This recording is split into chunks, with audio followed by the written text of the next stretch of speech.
Hello and welcome to the Interactive and Immersive HQ. Marco here with a tutorial about the particles GPU, which is driven by a Kinect. Yeah, it never gets old, good old particle systems. And yeah, I was recently asked to create a particle game for like an interactive playground.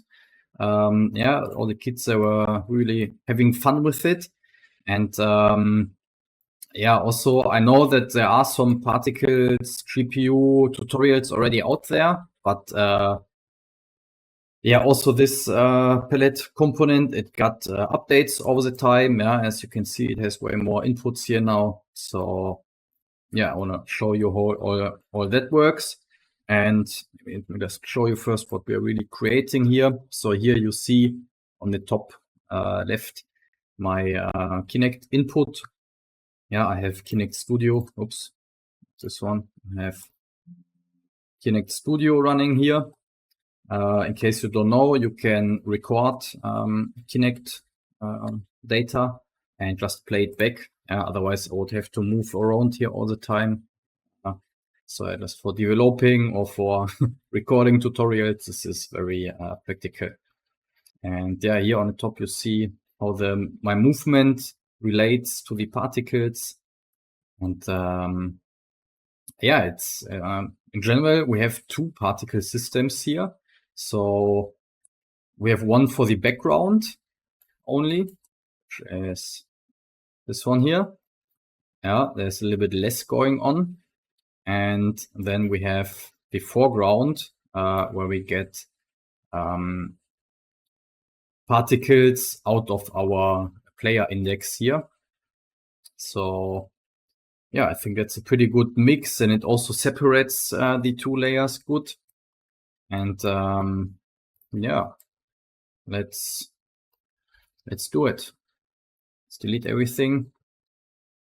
And let's start by adding the particles GPU component here from the palette. Yeah, so in case you don't know, here on the top left, you click Open Palette under Tools, drag and drop the particles GPU. And when we're here already, also just drag and drop the optical flow. Gonna need it later. You can close it again. And yeah, here we have our particle system going on. But before we start, yeah, let's change some things. Okay, so first, let's go to render here, and you can set your resolution. I'm just going to set it to full HD here. And I also like to set the fade in here also to 1. That way, as you can see, the particles, they don't appear suddenly, but they get spawned slowly, or like this, they're fading in slowly. And let's also create a camera here, because we want to use our own camera that we can also set here under the render settings. Just drag and drop your camera in here. And under material, yeah, you can change like 2 different textures here, but I just want to have the line material here so that we just have some dots going on.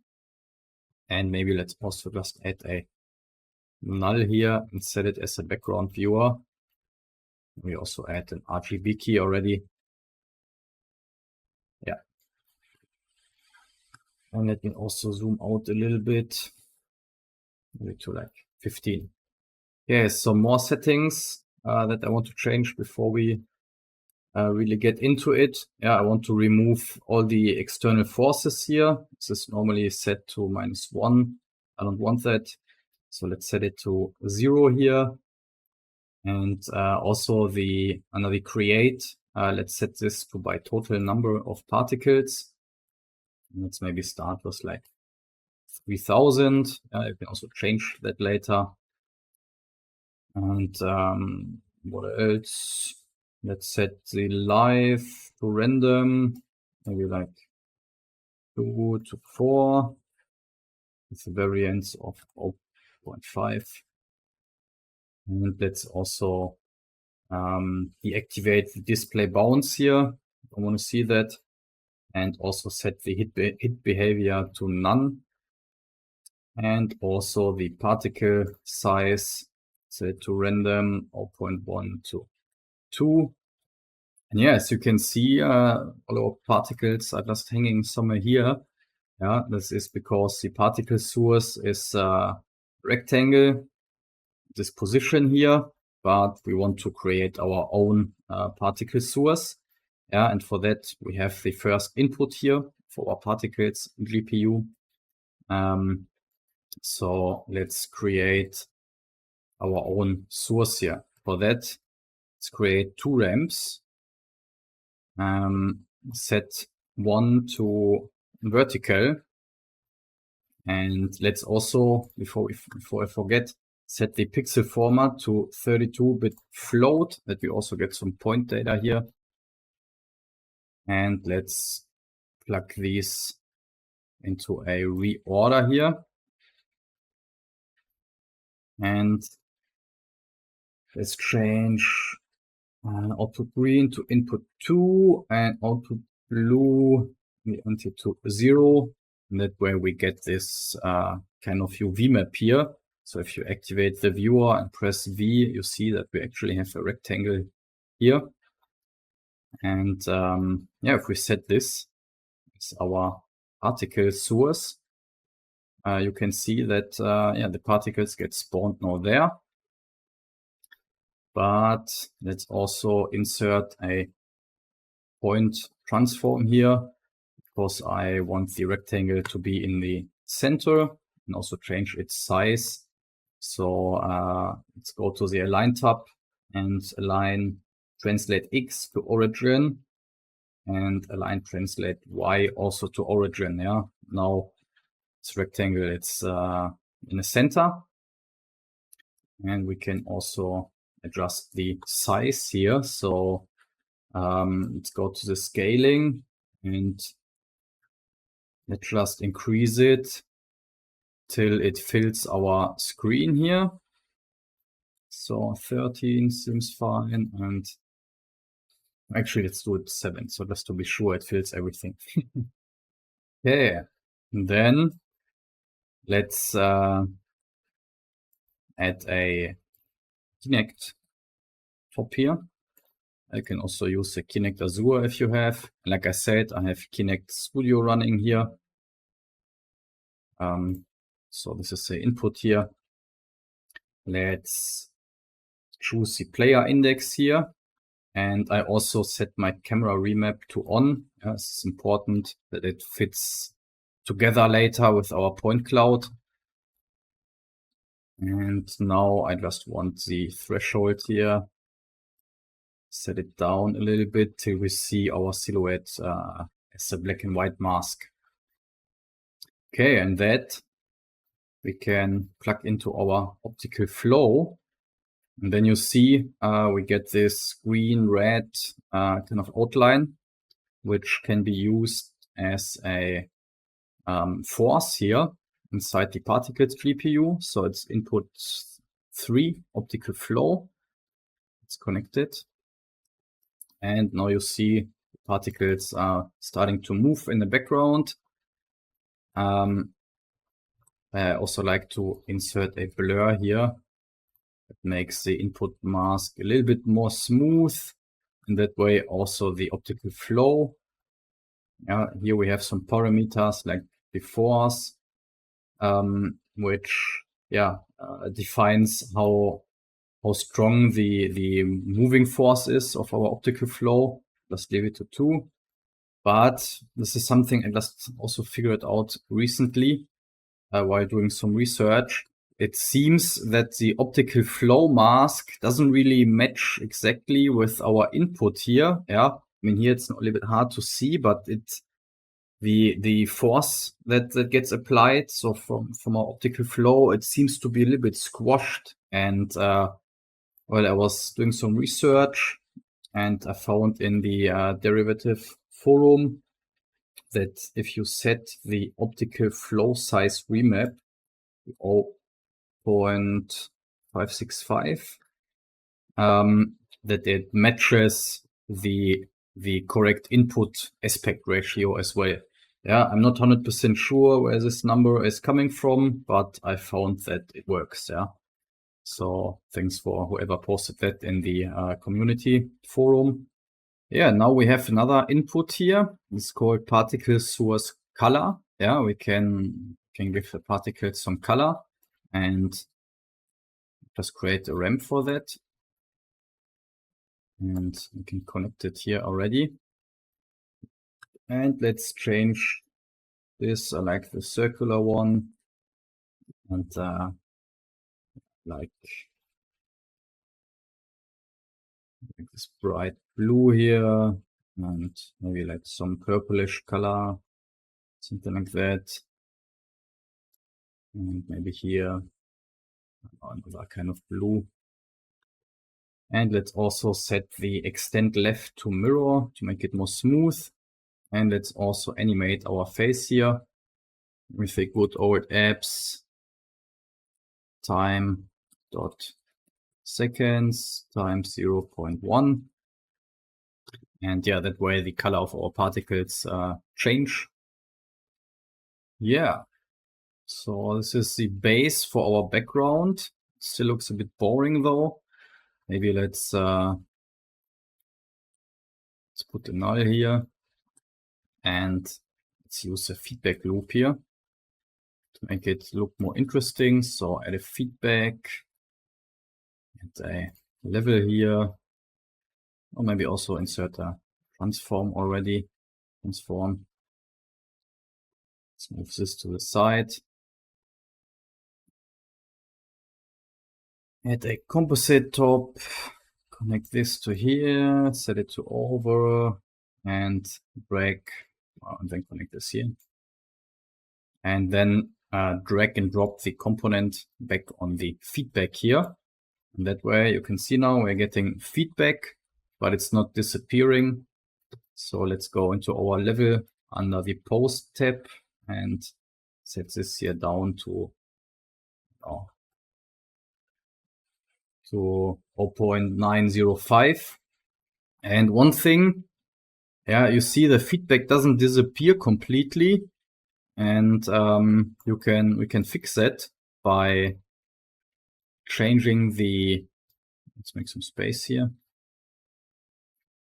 Let's add a level top here, add our null, and change the pixel format to 32-bit float. And yeah, that way the feedback completely disappears. Okay, then we can also, under the transform, let's play around in the feedback circle, feedback loop a little bit. Let's reduce the scale just a tiny bit. That's maybe already too much. Maybe like this. Okay, what else? Maybe under the particles GPU, under the forces, maybe increase the turbulence just a little bit. You can just right click, and if you reset, it jumps to these values here. And you can play with the turbulence period here, yeah, to get different behavior here. I'll just put whatever you want. I like to set the turbulence period to 0.25. And yeah, this is now our background layer here. So let's add one null here and call this background. And now we can move on to our second layer. Yeah, so for this we need another Kinect data here. So just duplicate the Kinect top, but this time we want to have the color point cloud, and we only want to have it from the player index here. So let's add a multiply, and let's connect this here and this, and that way we only get the point cloud from our player index. And that, first we need copy. Can actually copy that whole string here, or maybe this one. So from the particles GPU and also the post effects, just make a copy and paste it down here. And what we don't want, or actually what we want to replace is here our particle source. Yeah, we don't want it to be the rectangle anymore. So we can disconnect that and connect our player point cloud here. And so that we see what's going on, we can connect this one, let's call it foreground, FG for foreground. And we can connect these two here with a composite, which we again set to over. This one here. And now we have them on top of each other. And yeah, to make it like now, we want to make it more clear that these are separate separate layers, because now it kind of you're not really sure what's going on. You know, I would really like to separate the silhouette particles from the background, and we can start by maybe in the particles GPU. Let's create more particles here, so maybe like 10,000. Now we are getting more particles already. Let's maybe also increase the life here from 5 to 8. And one really cool thing that we can do is we can change the size based on the velocity of the particles. Yeah, so don't have random size anymore, but the faster the particles are, the bigger they are. So let's change this to velocity. And well, now you see this is way too big. And let's go inside. Let's actually just open this here as a viewer. And let's go inside our particles GPU. Just double click or scroll inside. And here under size, force, and color lookup curves, just look for the select size. Yeah, and you see here's the minimum and maximum now between 10.5 and 55.5, which is why they're so big. So let's change that by inserting a math here and set the range. So from, what was it, 10.5 to 55.5, and let's set it to, let's see, maybe 0.75 is the minimum, maybe 2 or 3 as the maximum here. I think that's okay for now.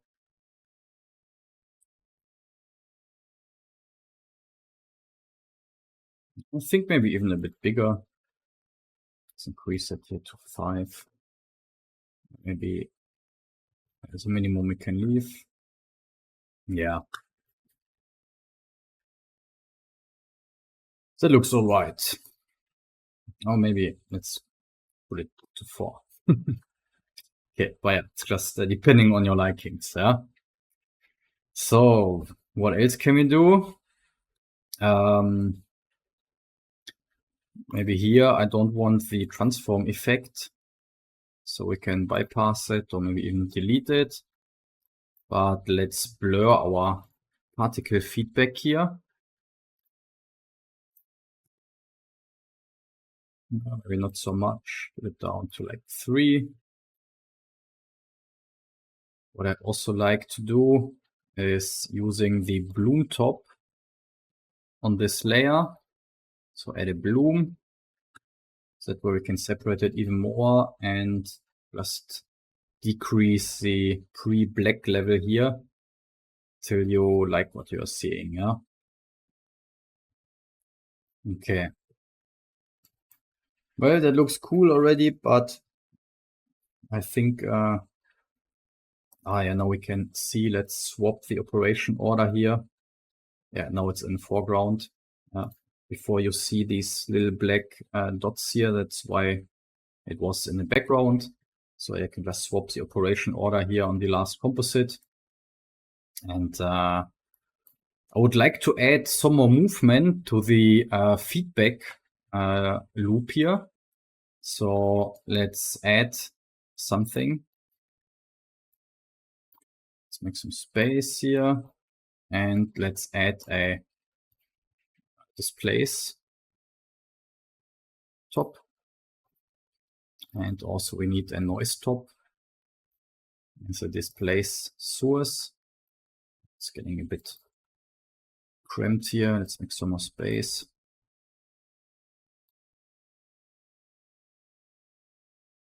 So let's connect this here. And that looks really weird. That's why the displace weight is way too high. You have to set it to something really, really small. Maybe even smaller than this. Yeah, looks better. And let's deactivate monochrome here. And let's also animate the translate z-axis here with apps time dot seconds times 0.1 to animate our noise here. And yeah, now you see the feedback of our mesh-induced particles is now kind of a little bit wobbly and moving around. Yeah, which looks a little bit cooler than if it would be just straight, I think. And yeah, let's check out what is actually here.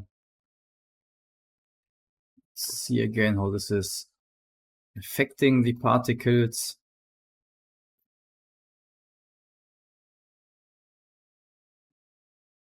And yeah, I think that's a pretty beautiful particle system and good fun to play around with. Yeah, of course, everyone has seen like particle systems already 100,000 times, but I don't know, there's a reason why people like it. So yeah, it's not dead.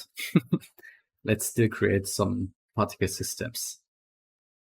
And that's it so far. Of course, you can play around here with the particle, like with the forces or like with all the parameters here and the particles, GPU. Also use a different size or whatever, yeah, add more bloom, less bloom, whatever you want. You can also make the separate colors here. So if we use an HSV adjust here to change the color a little bit.